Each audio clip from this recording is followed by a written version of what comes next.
आइए, सीमित दायरे में उतार चढ़ाव के बीच होता कारोबार, बढ़ते आगे। बग्गा साहब हमारे साथ स्टूडियो में आ चुके हैं, साल के आखिरी दिन तशरीफ लाए। बग्गा साहब, फॉर्मल स्वागत आपका। जी जी सर। अमेरिका में छुट्टी का माहौल दिख रहा है वैसे, लेकिन अच्छी तेजी हो रही है। साल का अंत अमेरिकी बाजार जिस तरह से कर रहे हैं, पूरे साल को अगर आपको रिकैप करना हो अमेरिका के लिहाज से, तो आप क्या कहेंगे? अच्छा, खराब, या भाई ठीक है, जैसे बंद हो गए वो सही है? 2008 के बाद का सबसे खराब साल रहा है। 20% S&P गया, 31% नैस्डैक।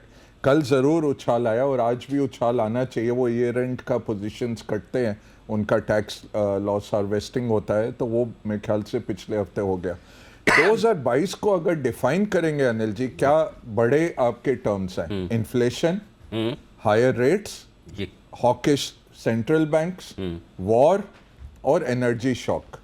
ये 5 आप टर्म्स ले सकते हैं। 282 रेट हाइक्स हुए, 282 पूरी दुनिया में। पूरी दुनिया में। तो ये माहौल खराब करता है मार्केट्स का। ओवरऑल देखें तो 28 ट्रिलियन डॉलर्स का मार्केट वेल्थ निकला है, और जो 60-40 पोर्टफोलियो होता है वो भी पहली बारी गिरा। वो मतलब 5% ऑफ द टाइम पिछले 100 साल में गिरा होगा। बहुत ज़बरदस्त, वो भी 13-14%। वो भी 60-40 पोर्टफोलियो, जो इक्विटी बॉन्ड्स का पोर्टफोलियो रहता है, एक बैलेंस पोर्टफोलियो दुनिया का। किसके पैसे बने? हमारे जैसे मैक्रो हेज फंड्स के। तो एक जुपिटर फंड है, शायद हदीदी करके चलाते हैं, 194% अनिल जी। Wow, 194% return. और वो एक टाइम पे 270 पे थे, अभी थोड़ा गिर गया। लॉन्ग डॉलर, लॉन्ग ऑयल और शॉर्ट्स, बाकी सब कुछ। अच्छा, डॉलर और कच्चे तेल को और तेल गिरा तो थोड़ा कम हो गया। तो ये जुपिटर फंड है, ऐसे मैक्रो हेज फंड्स है। तो मैक्रो हेज फंड्स ने 8.5% औसतन रिटर्न दिया, जब आपका मार्केट अमेरिका का 20% से 30% डाउन था। खराबी कहाँ? बिग टेक में भी खराबी, जहाँ 3 से 4 ट्रिलियन डॉलर्स निकल गए आपके फैंग स्टॉक्स के, इसके मार्केट कैप के। भारत ने बहुत आउट परफॉर्म किया, बहुत ज़बरदस्त आउट परफॉर्मेंस आप कहेंगे, क्योंकि बाकी मार्केट्स के मुकाबले देखें जो हमारा पॉजिटिव रुझान रहा, वो बहुत बड़ा एक आउट परफॉर्मेंस रहा। तो ओवरऑल बहुत मुश्किल का साल था। बहुत शुक्र है ख़त्म हो रहा है। एक अच्छी बात है, चाइनीज़ न्यू ईयर जो 23 जनवरी को आ रहा है, ईयर ऑफ द रैबिट है। और ईयर ऑफ द रैबिट रहता है पीस और प्रॉस्पेरिटी का। पीस और प्रॉस्पेरिटी, तो ये मतलब अच्छा शांति भी रहेगी, पैसा भी बनेगा। वाह। तो शांति और पैसा दोनों का ज़रूर रुझान है। तो 23 जनवरी को नया चाइनीज़ लूनर ईयर शुरू हो रहा है। हमारा भी अब ये नए साल आ जाएंगे अप्रैल से, भारतीय नववर्ष। तो होपफुली अगला साल बेटर रहना चाहिए। दूसरी बात यह है अनिल जी, जब इकोनॉमिस्ट का कॉन्सेंसस बन जाता है। इस पे आपसे वो बोले उससे पहले मैं आपको माफ़ करिएगा, बीच में रोक रहा हूँ। आप ही की तरह बड़े खुश मिजाज रहने वाले और हमारे एक पंजाबी एक्सपर्ट हैं, समीर अरोड़ा साहब। ओह यस यस, आपके अच्छे मित्र हैं जी। कल उनका इंटरव्यू किया था मैंने। कल उन्होंने ये इंटरेस्टिंग बात कही जो आप चाइना को लेकर कह रहे हैं। अच्छा। उन्होंने ये कहा कि अगले साल मतलब 2023 में जो कुछ हिंदुस्तान के लोगों ने किया ना, रिवेंज टूरिज्म, ये चाइना का देखने को मिला। 3 सालों से इनको बंद करके रखा हो।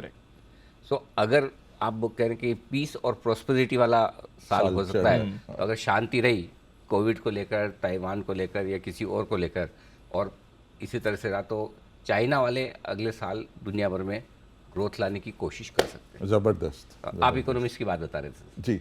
50/50 इकोनॉमिस्ट कह रहे हैं रिसेशन आ रहा है अगले साल। रिसेशन नहीं आएगा फिर, क्योंकि इतना फोरकास्टेड रिसेशन है ये कि वो फिर छूट जाता है। तो ये कॉन्ट्रेरियन व्यू लेके चलना है हमें। निवेशित रहना है और निवेश करना है हाई ग्रोथ सेक्टर्स के लिए। हमारा सबसे बड़ा सेक्टर तो फाइनेंस रहेगा। फाइनेंशियल्स विल बहुत दमदार नतीजे आने वाले हैं। क्रेडिट ग्रोथ आपका बढ़ रहा है और एनपीएस क्लियर हो गए हैं, तो बहुत स्ट्रॉन्ग आपके फाइनेंशियल्स के नतीजे हैं इस बारी के भी, और अगले साल रहेंगे। और भारत की जो इंडस्ट्रियल ग्रोथ है, इंफ्रास्ट्रक्चर ग्रोथ है, वहाँ पे है। जो ये समीर ने कहा, ये बहुत मैं सहमत हूँ। पिछले हफ्ते भी यही बातचीत हुई थी हमारी अनिल जी, जब मेटल्स मूव कर रहे थे। ये चाइना रीओपनिंग आएगा। आज सवेरे मैं रुझान पढ़ रहा था चाइना के, जो मोबिलिटी के हैं, जहाँ पे इन्होंने कह दिया पीक हो गया, जैसे बीजिंग पिछले हफ्ते मैंने आपको बोला था, जब आपने मेरे पे आरोपित भी किया था मुझे कि आप आशुमदान बन गए हैं, मैं तो कि सब बुरा कह के आप कहते हैं खरीदिए, तो वो बहुत मेरे दिल को धक्का लगा था। तो मैं कहता हूँ भसीन साहब और आशुमदान जी हैं हमारे, और मैं बीच में तटस्थ रहता हूँ, बैलेंस बिल्कुल। माफी चाहता हूँ आपसे। मुझे लगा कि कभी कभी तो लाइफ में कुछ चेंज मेरे भी होना चाहिए, कब तक खाली मैं भसीन साहब और आशुमदान को ही खींचता रहूं। जी थोड़ा सा मेरा भी बट बाहर मेरा बहुत है तो ये चाइना का जो है पीक हो गया है काफ़ी सिटीज़ में, लाइक बीजिंग का कह दिया कि भाई जिसको होना था हो गया, पीक लेवल्स आ गए हैं। तो बीजिंग के सबवे भरने लग गए, बीजिंग के रेस्टोरेंट भरने लग गए, बीजिंग के शॉपिंग मॉल भरने लग गए। शंघाई में अभी भी कम है। तो वो जो मोबिलिटी है, ये आ गया नया लिस्टिंग। हाँ, आपका अच्छा, congratulations एक भी आ सवाल है इसमें हाँ, आपसे कि मतलब वो जो एक महिला होती है जो ये कहती कि गिनती उल्टी बोलना शुरू करती है 9 8 5 4 3 2 1 और फिर जोर से कांग्रेचुलेशंस, भले लिस्टिंग 10% नीचे हुई। आपने उस दिन भी पूछा था प्रोग्राम तो क्या ये सही है, एक्सेप्टेड है सर? भाई लिस्ट तो हो गए, लिस्ट हो गया, प्राइवेट से पब्लिक आ गए। बग्गा साहब से एक बार जरा जाना जाए चीन के हाल क्या है, क्योंकि सर दोनों तरह की खबरें आती है, हमें समझ ही नहीं आता कौन सी पे भरोसा करें। सही बात। अगर आप बिजनेस मीडिया में देखोगे तो ऐसी खबरें आएंगी भाई सब ठीक है, कोई खास चिंता की बात नहीं, धीरे धीरे सब ओपन हो रहा है। और जनरल न्यूज़ चैनल देखो तो ऐसा लगता है कि 2020 वापस आ गया। तो क्या समझें सर ये बता? जनरल न्यूज चैनल तो अनिल जी कुछ ऐसे खतरनाक चैनल हैं हिंदी न्यूज वाले जो कोई I think 200 bar he nuclear युद्ध करवा चुके हैं। जो वो दिखाते हैं ना, उड़न तश्तरी आ रही है और उसमें से वो गाय उठा के जा रही है, वो वाले जो चैनल हैं, तो रोज वो दिखाते हैं ये है पुतिन की उंगली और देखिए ये जा रही है न्यूक्लियर ये वाला बटन दबाएंगे और ये देखिए तहस नहस हुआ यूक्रेन। तो वो मत देखिए।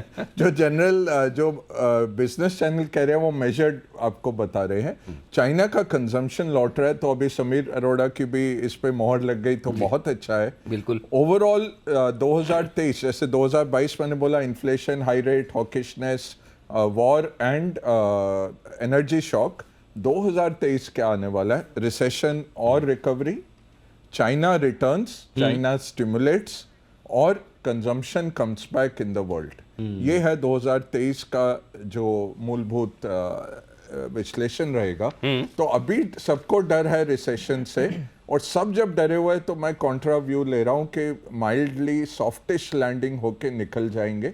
इतना ज़बरदस्त 2008 वाला नहीं आने वाला, एक माइल्ड रिसेशन होगा और वो ख़त्म भी हो जाएगा जब तक वो ऑफिशियली काउंट करेंगे, क्योंकि 6 महीने लगते हैं उसको करने में। अब देखिए, आप याद करिए सेकंड क्वार्टर में जब अमेरिका के नंबर आए थे, फर्स्ट में नेगेटिव था इन्वेंट्री के कारण, और सेकंड क्वार्टर में जब हल्का सा नेगेटिव आया, सब ने बोला जी ये ECRI करेगा, ये रिसेशन हो गया।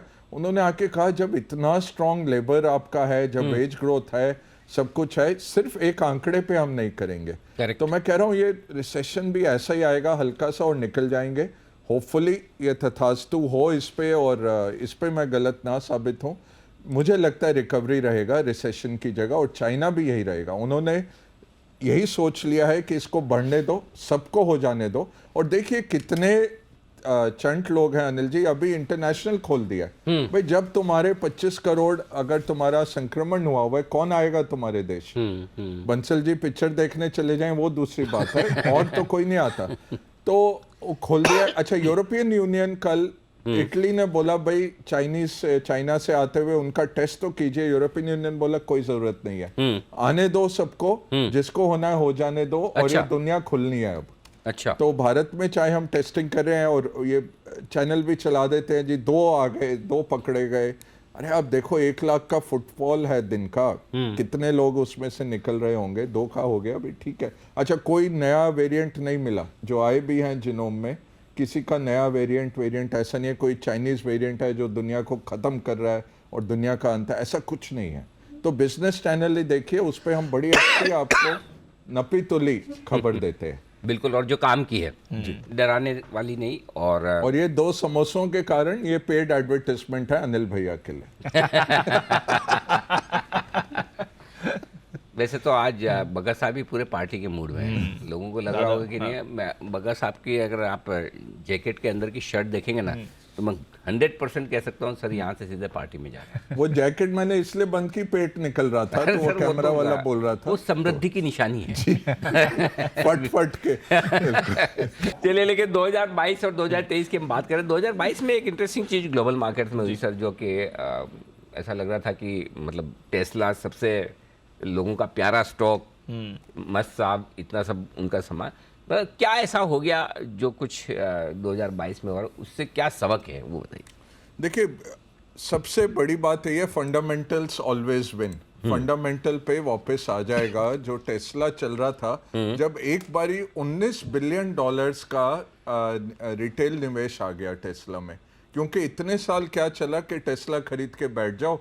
कैथी वुड, आर्क इन्वेस्टमेंट से लेकर रॉबिन हुडर, रिटेल इन्वेस्टर तक कोई भी हो, सबके लिए यही चला कि टेस्ला लेके बैठ जाओ, पैसे बनेंगे। वो फिर जो वैल्यूएशन तक पहुंच गया था।